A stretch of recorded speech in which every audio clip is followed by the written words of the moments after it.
Bien, amigos televidentes, nos acompaña hoy en esta consulta el doctor Ramón Álvarez Vigilo.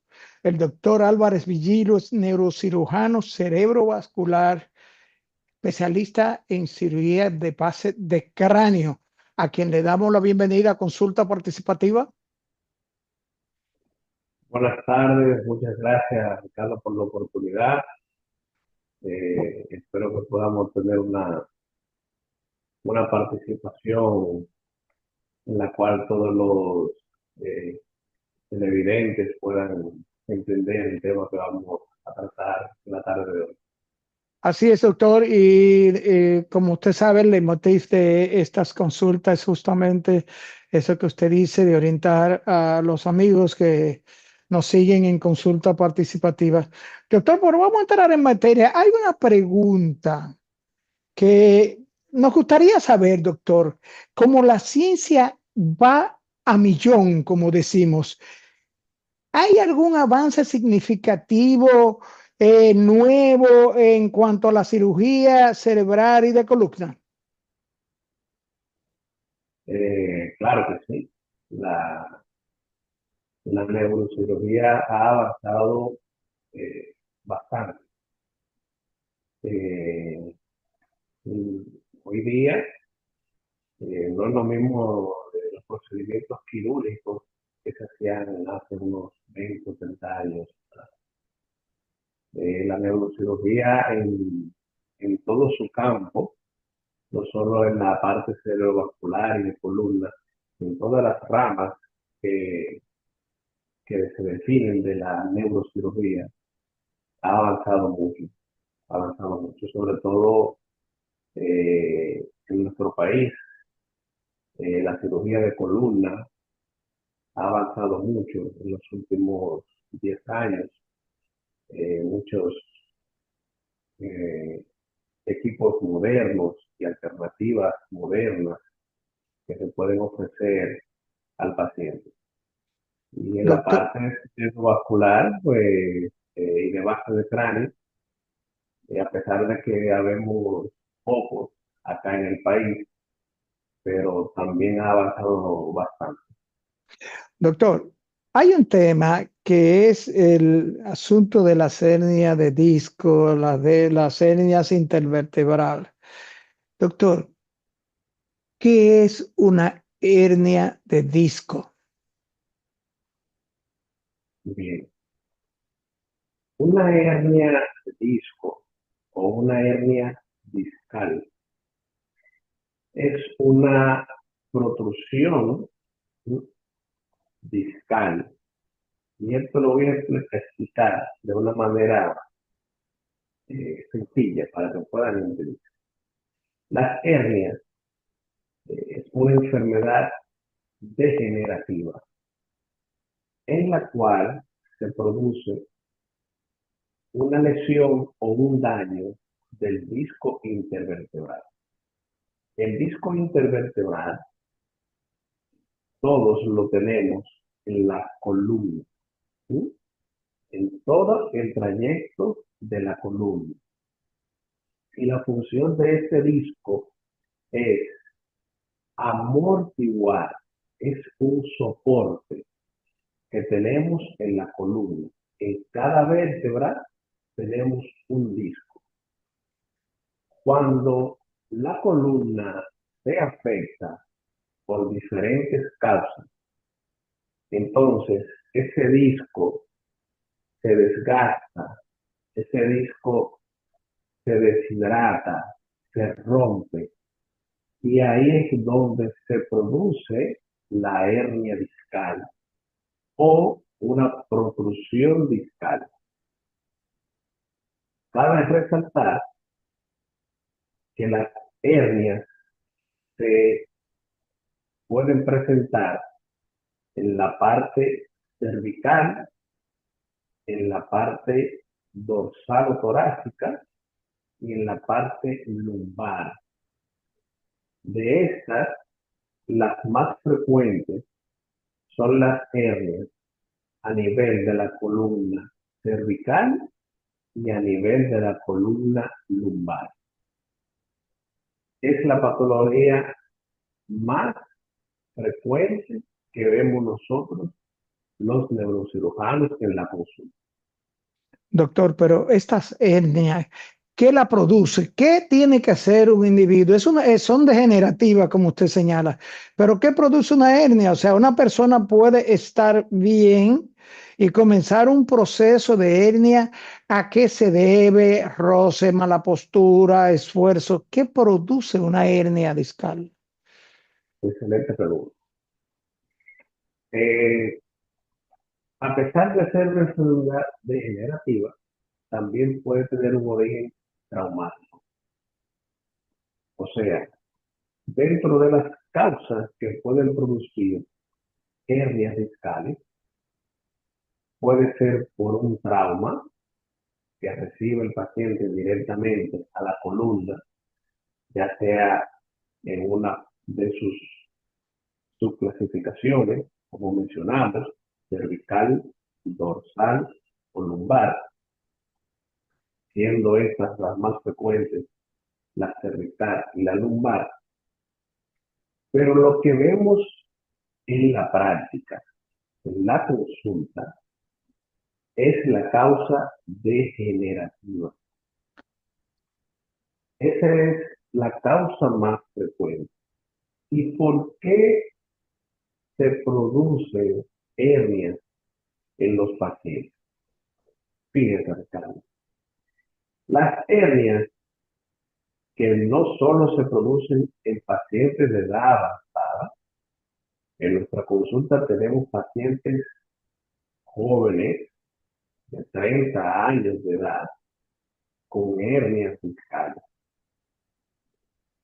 Y eso se debe a las posiciones inadecuadas que ejercen muchas personas en sus lugares de trabajo. Se debe al levantamiento de objetos pesados.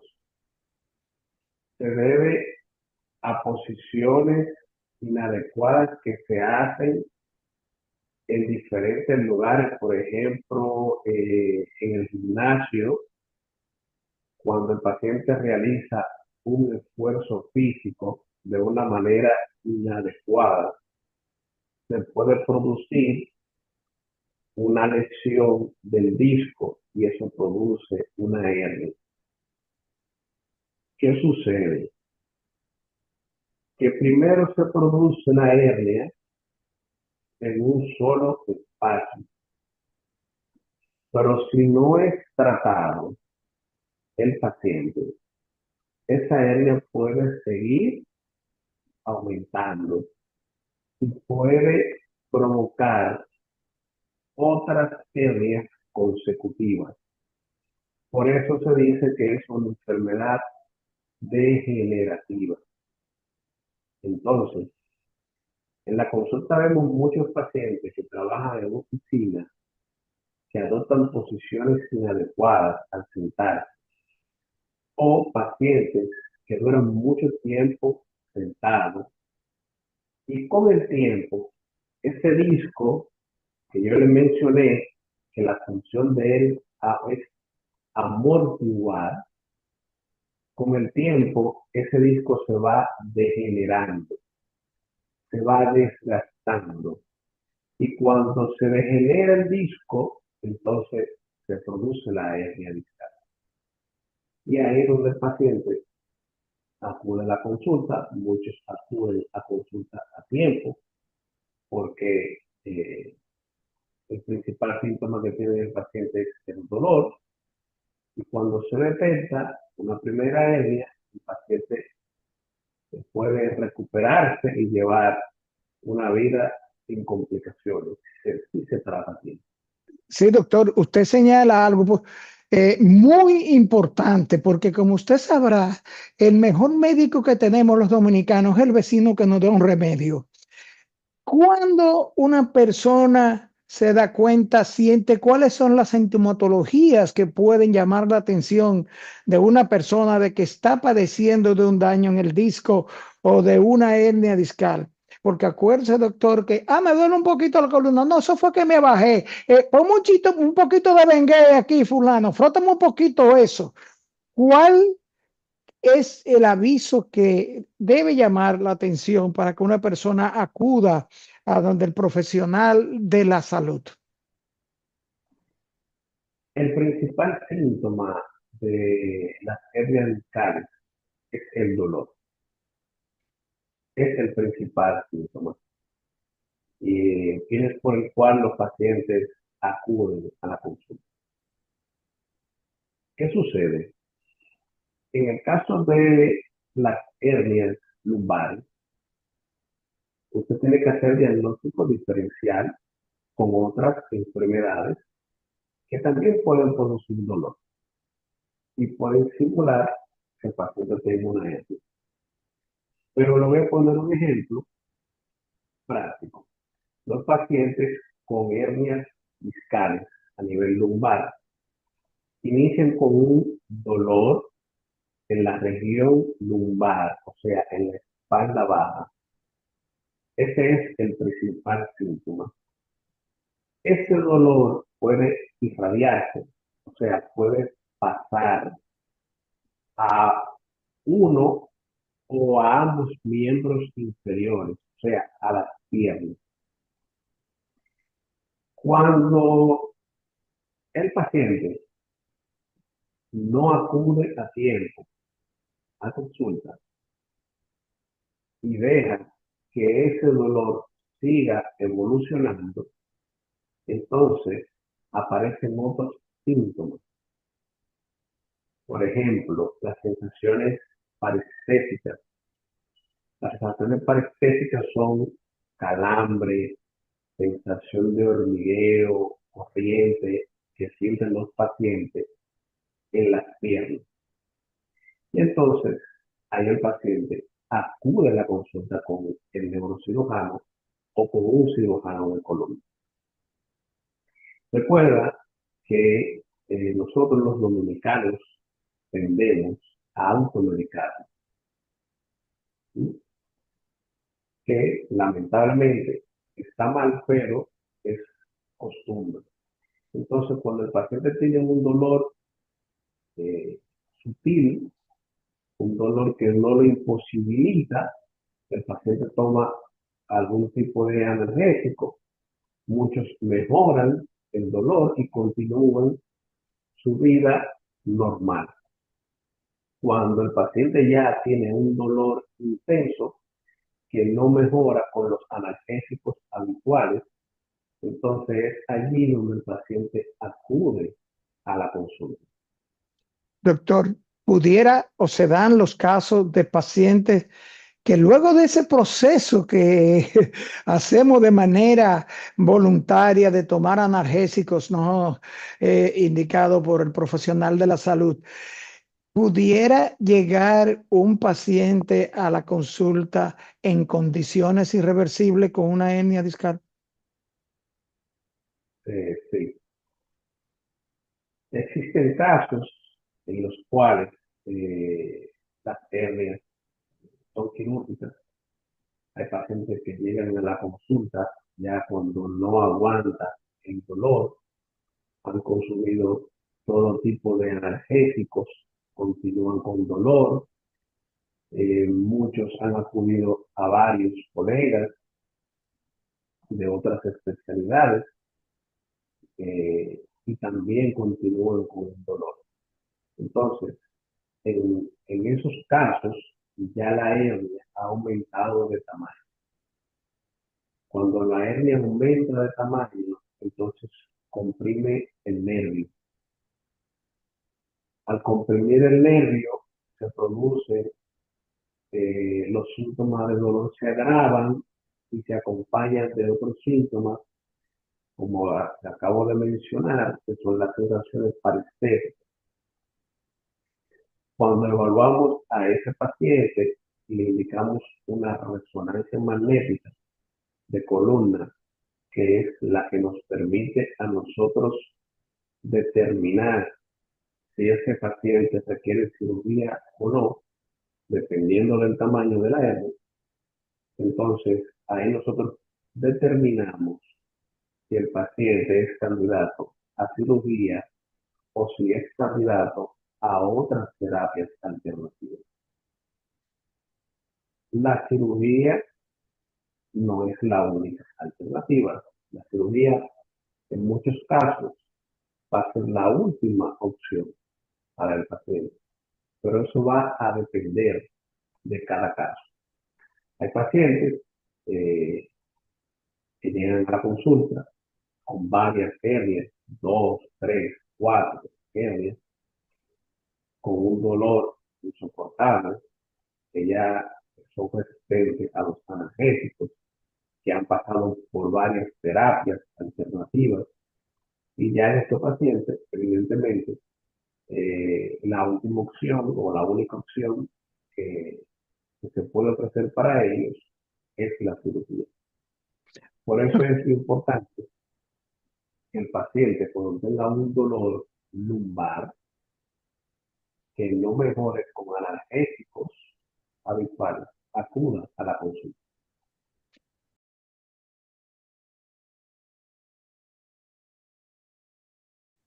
Doctor, usted señala que la cirugía no es el único tratamiento para la hernia discal o lumbar, que hay otros tratamientos, usted señala terapias y esas cosas. Nosotros tenemos una amiga que nos encomendó preguntarle, doctor.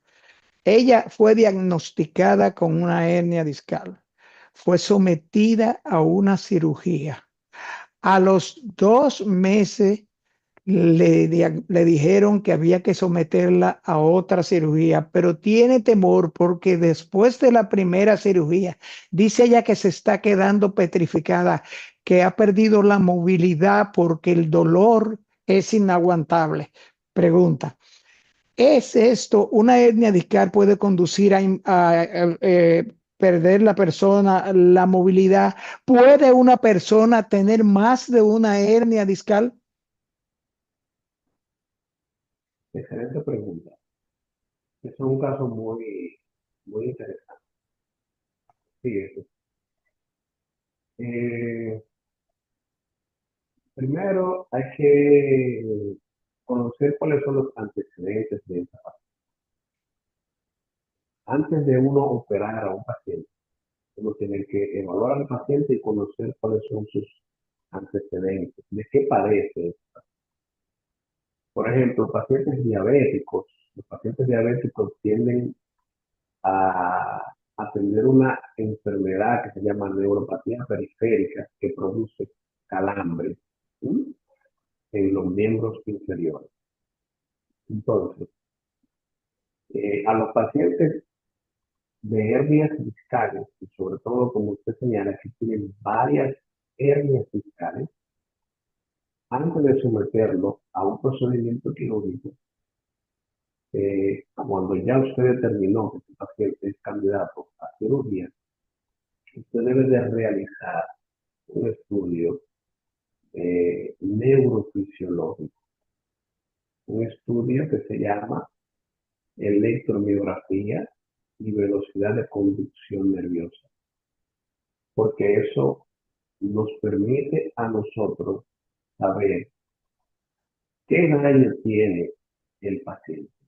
Si ese paciente tiene un daño leve, moderado o crónico del nervio o de los nervios.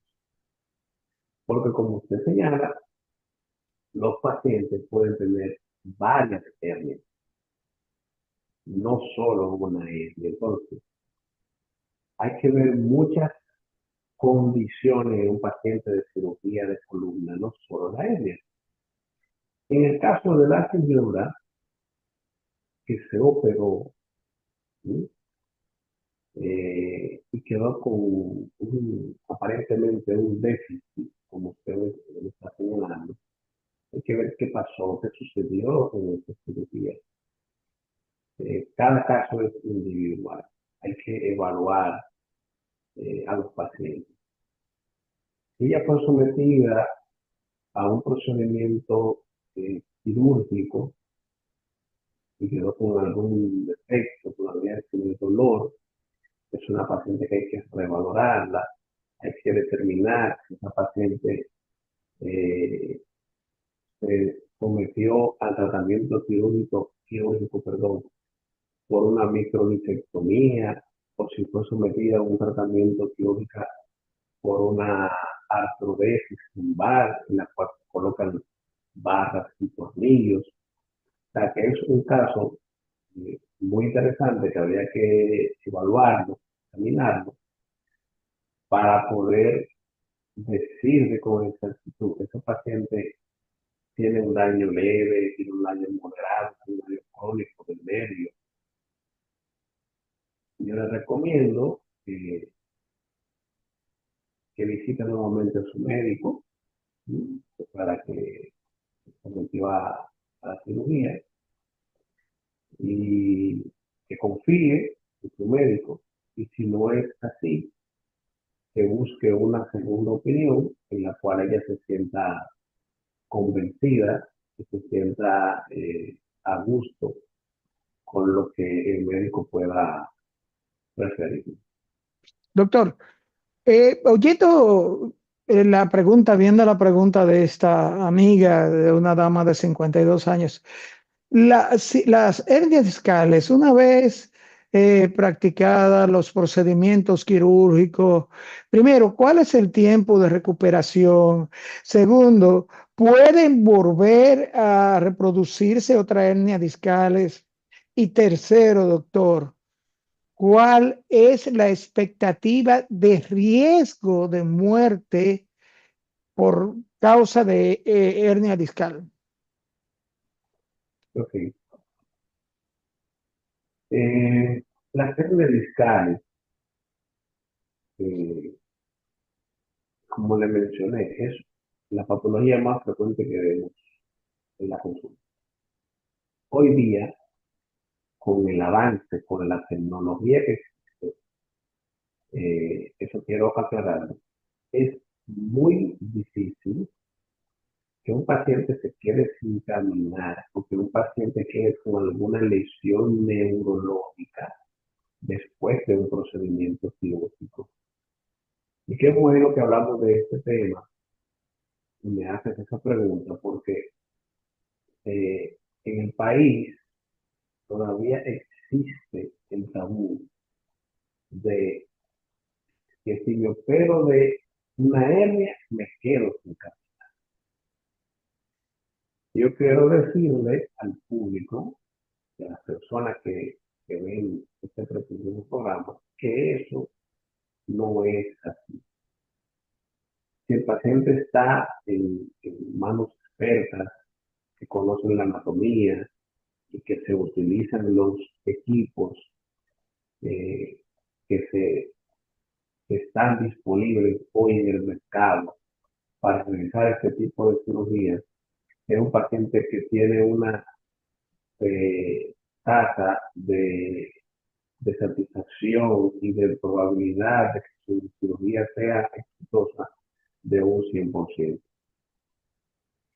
Claro, existen complicaciones que son propias de la cirugía, que no podemos obviarlas. Las complicaciones de una cirugía de columna van desde una simple infección de piel hasta un paro cardíaco. Todo eso está descrito en el libro. Claro, el médico debe de tomar todas las precauciones para que ninguna de estas complicaciones sucedan. Pero existen las complicaciones. Eso no se puede olvidar, ¿no? Porque están ahí. Ahora es como te digo, hoy día, con la tecnología, con el conocimiento, en manos expertas, los pacientes de cirugía de columna evolucionan de manera muy satisfactoria. Doctor, en el caso de los procedimientos para corregir las hernias discales y las hernias de disco lumbares, de disco cervical.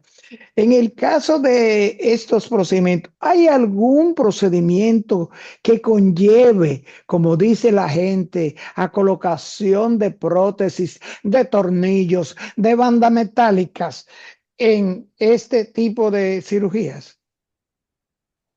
Claro que sí. Mira, el tratamiento de las hernias va desde el tratamiento con analgésicos, fisioterapia,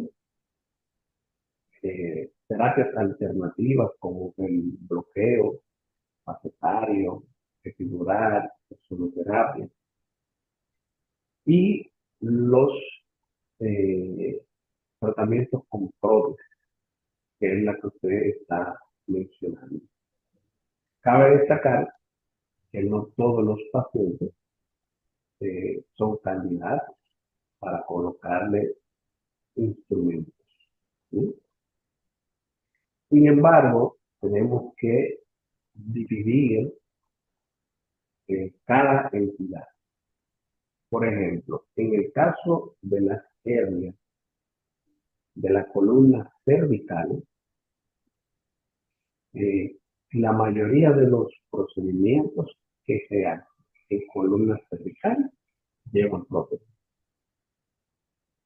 porque los discos de la columna cervical, cuando se desgastan, cuando se deshidratan, hay que reemplazarlos por un material, por una caja, se llama caja de PIC, que reemplaza ese disco, ya sea por una vía anterior o por una vía posterior. La vía posterior, por lo regular, se utilizan barras y tornillos, pero eso va a depender de la condición del paciente. En el caso de las hernias de columna lumbar, depende si el paciente tiene una, dos o más hernias. ¿Ok? En el caso de la columna lumbar, usted puede hacer un procedimiento por mínimo acceso cuando el paciente tiene una o dos hernias y no es candidato a la instrumentación. Se puede hacer una cirugía por mínimo acceso a través de una incisión pequeña de no más de 3 centímetros, que se puede hacer con microscopio. Se puede hacer también por neuroendoscopía, que es otro tipo de tratamiento de mínimo acceso que se utiliza para la de la Doc- columna lumbar.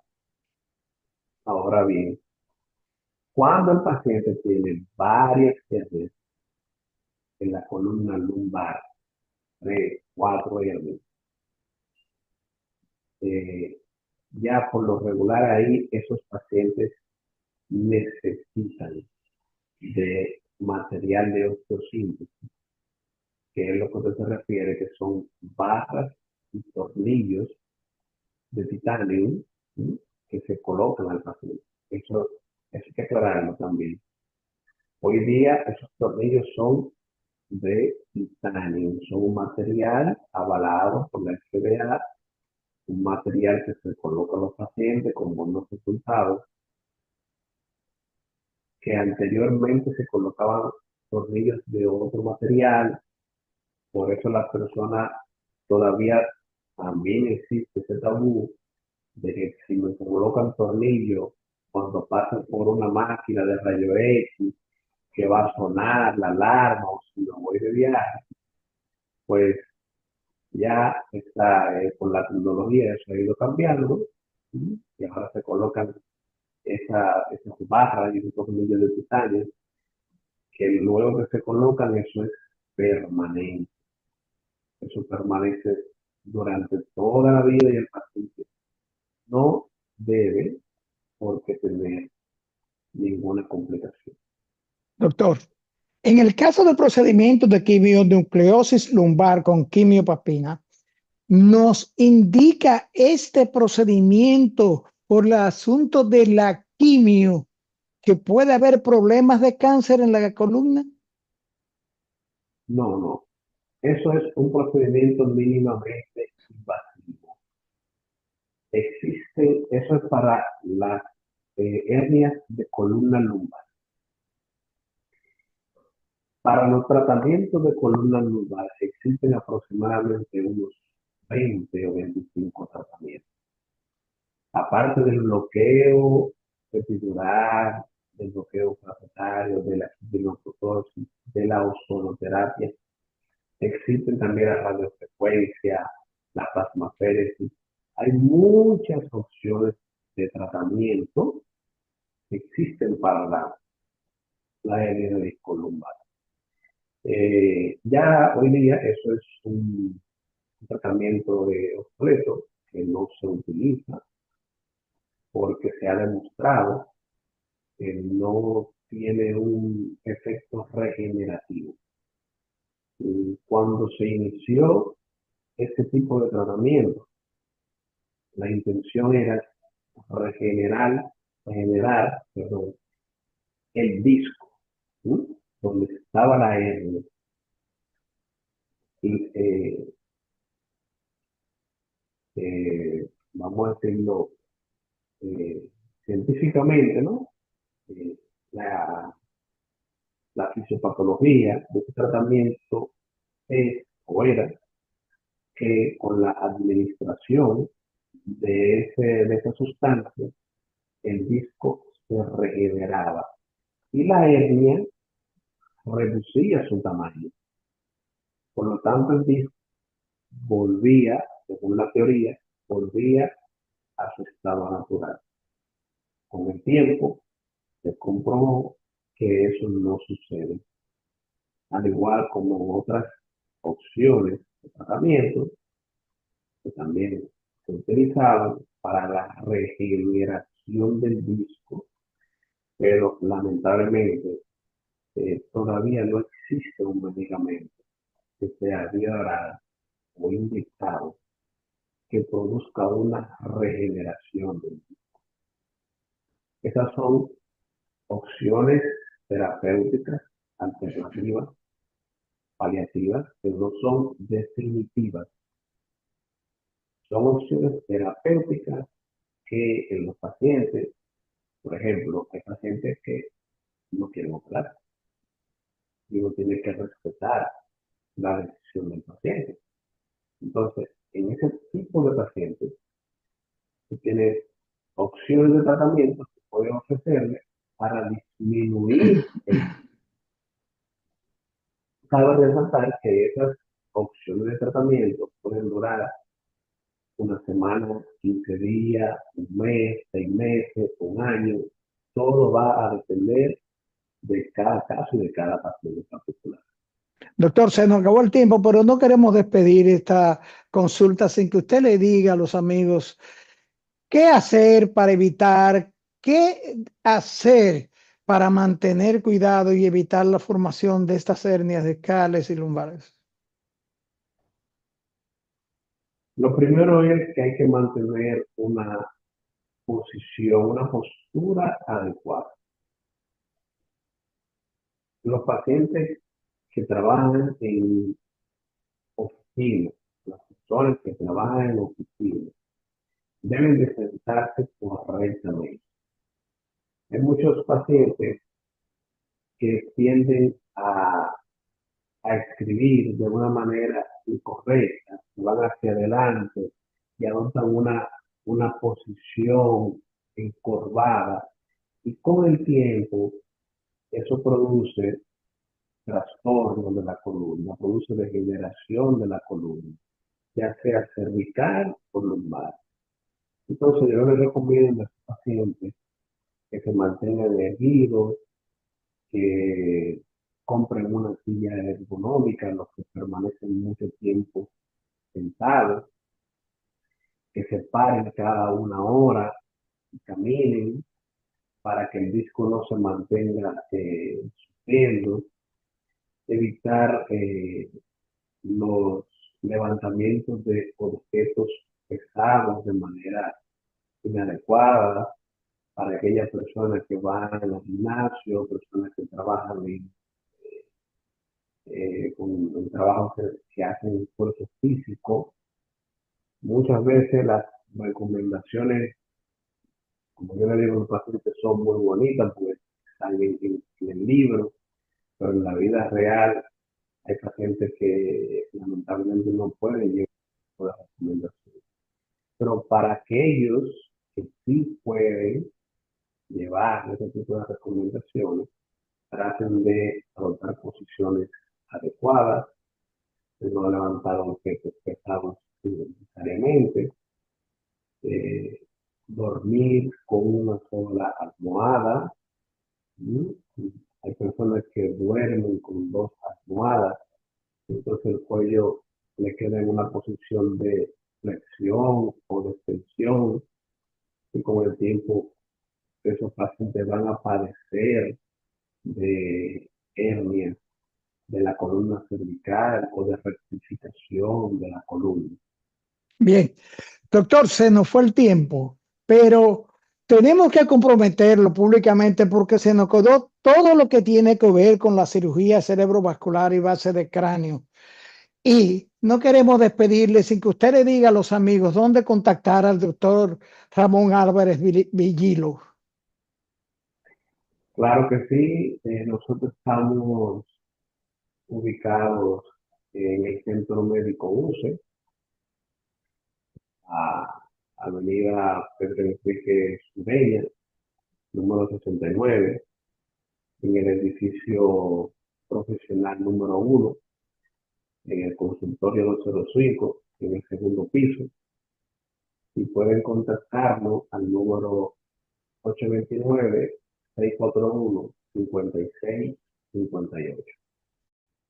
Amigos, gracias por acompañarnos a esta consulta con el doctor Ramón Álvarez Villilo, neurojano cerebrovascular y de base de cráneo, en la que estuvimos consultando sobre hernia de discos cervicales y lumbares. Y les invitamos a que nos acompañen en nuestra próxima consulta.